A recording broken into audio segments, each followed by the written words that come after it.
Assalamualaikum warahmatullahi wabarakatuh. Bertemu kembali di mata kuliah pengantar studi Islam. Hari ini kita akan membahas materi tentang agama Islam dan berbagai dimensi ajarannya. Oke, langsung saja Bu Mei izin untuk share materinya.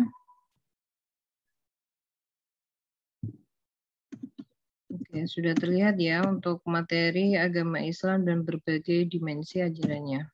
Oke, langsung saja.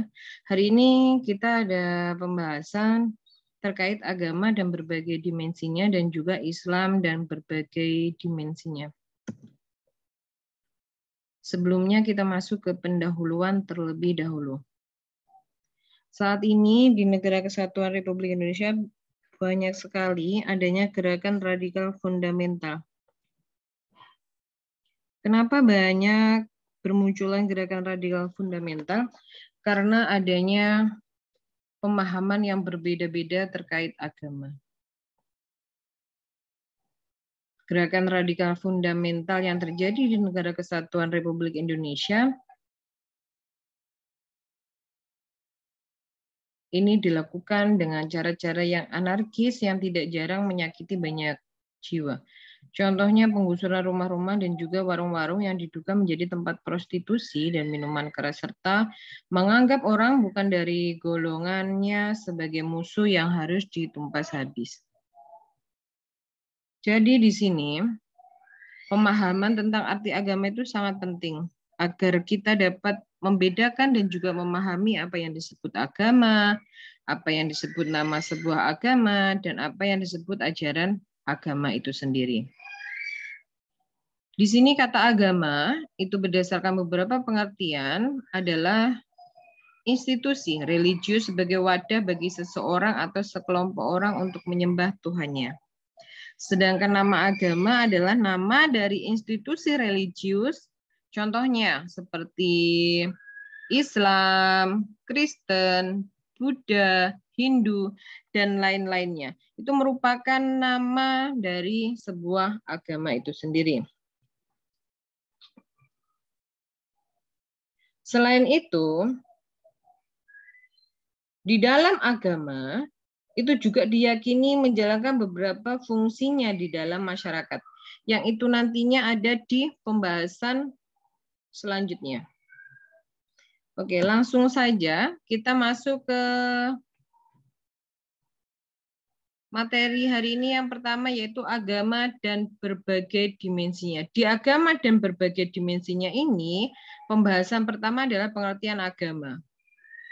Seperti yang diulas di pendahuluan tadi, kata agama berdasarkan beberapa pengertian kan artinya institusi religius sebagai wadah bagi seseorang atau sekelompok orang untuk menyembah Tuhannya. Sedangkan agama menurut Kamus Besar Bahasa Indonesia adalah sistem atau prinsip kepercayaan kepada Tuhan atau disebut dengan dewa atau nama lainnya dengan ajaran kebaktian dan kewajiban-kewajiban yang bertalian dengan kepercayaan. Itu menurut Kamus Besar Bahasa Indonesia.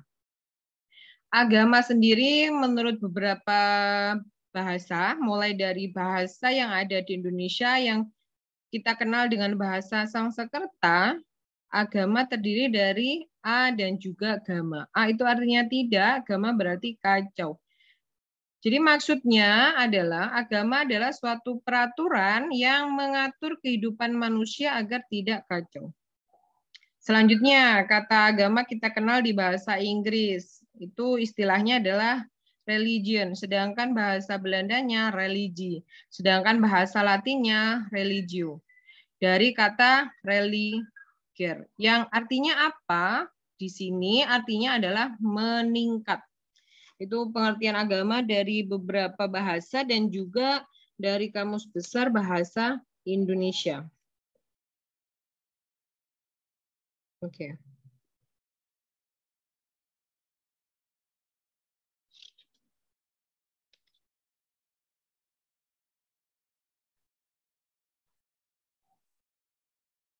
Kita lanjut, setelah pengertian agama adalah macam-macam dari agama itu sendiri.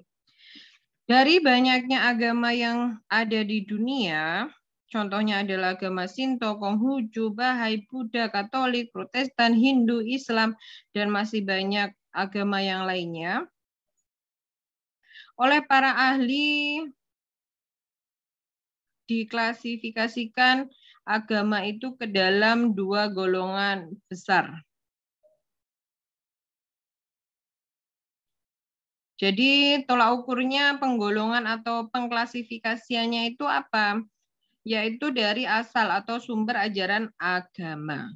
Jadi menurut sumber ajaran suatu agama, agama di sini dibedakan menjadi dua, yaitu agama wahyu yang dikenal dengan revealed religion, disebut juga agama samawi atau agama langit. Yang kedua adalah agama ro'yu, cultural religion atau natural religion. Jadi istilah lainnya adalah ada yang menyebut sebagai agama budaya dan juga ada yang menyebut agama alam di sini.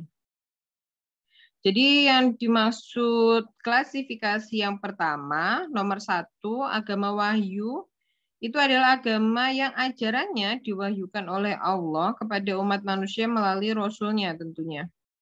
Sedangkan yang kedua, agama ro'yu ini adalah agama yang ajaran-ajarannya itu diciptakan oleh manusia sendiri, tidak diwahyukan oleh Allah melalui Rasul-Nya.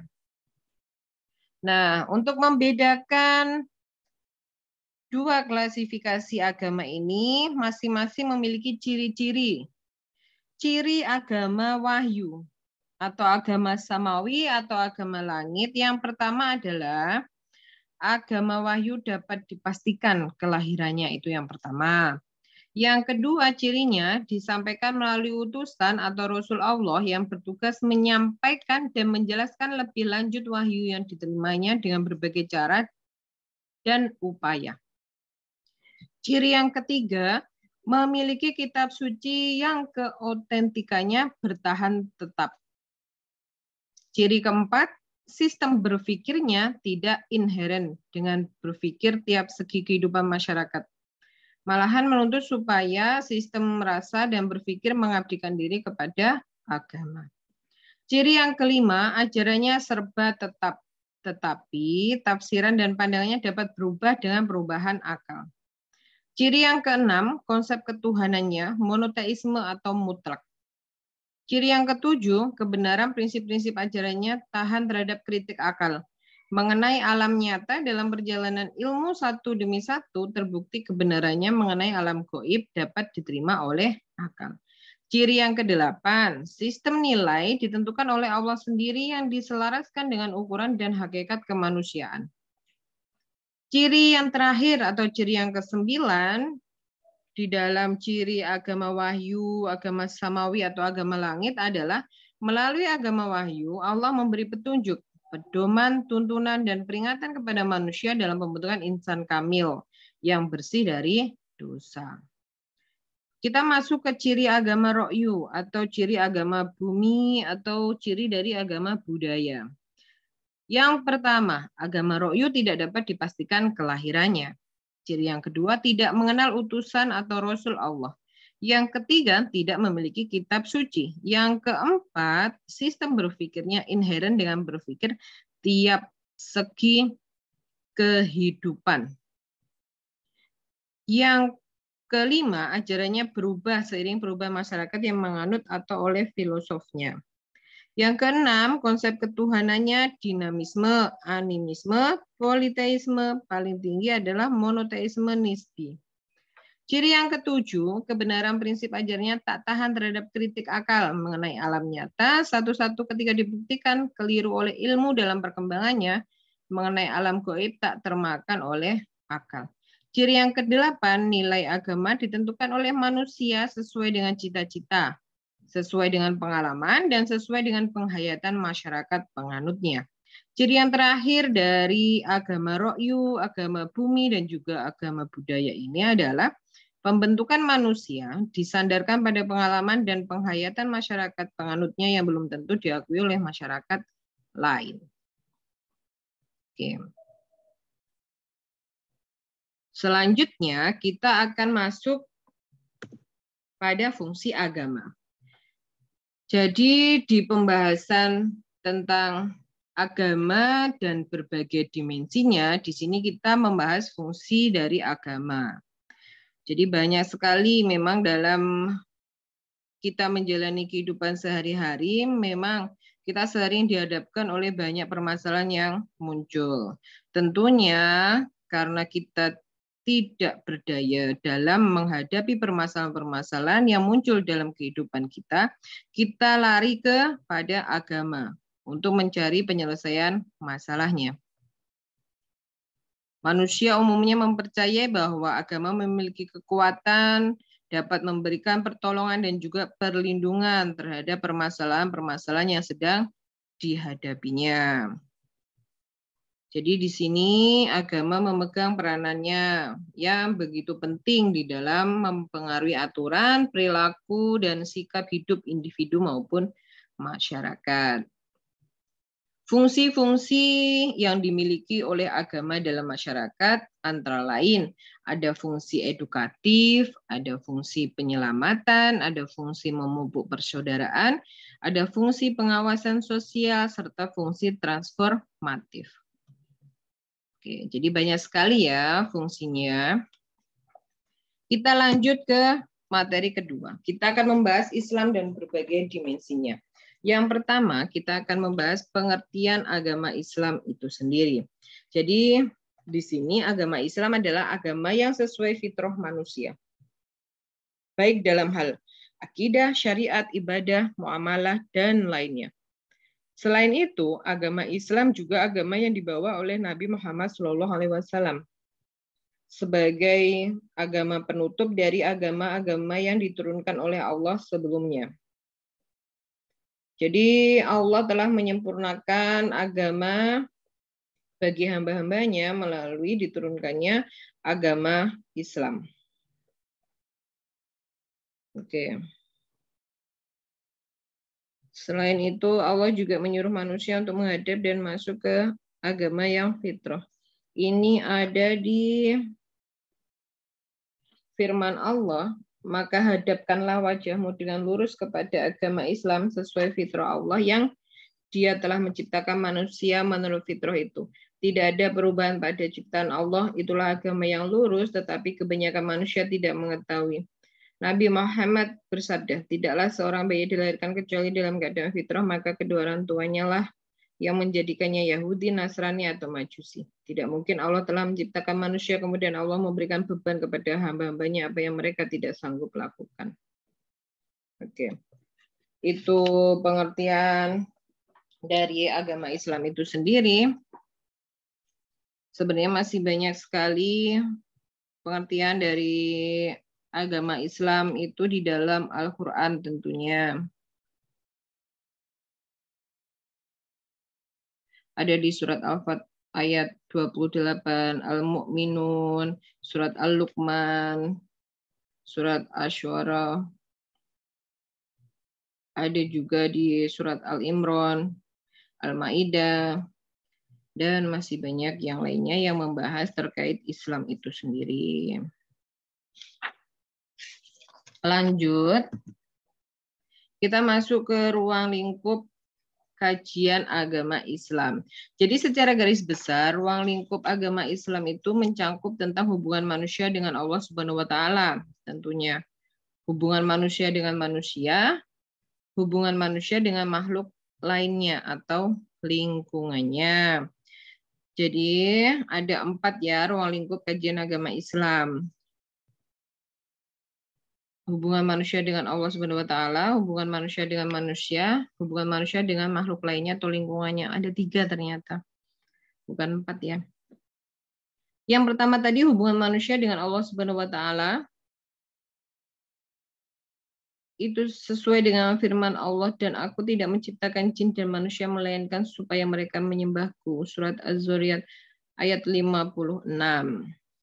Itu bisa dicek ya, di dalam Al-Quran ada. Hubungan manusia dengan manusia. Jadi ini lebih kepada muamalah, di mana agama Islam memiliki konsep-konsep dasar mengenai kekeluargaan, kemasyarakatan, kenegaraan, perekonomian, dan lain-lainnya yang ada kaitannya hubungannya dengan manusia dengan manusia.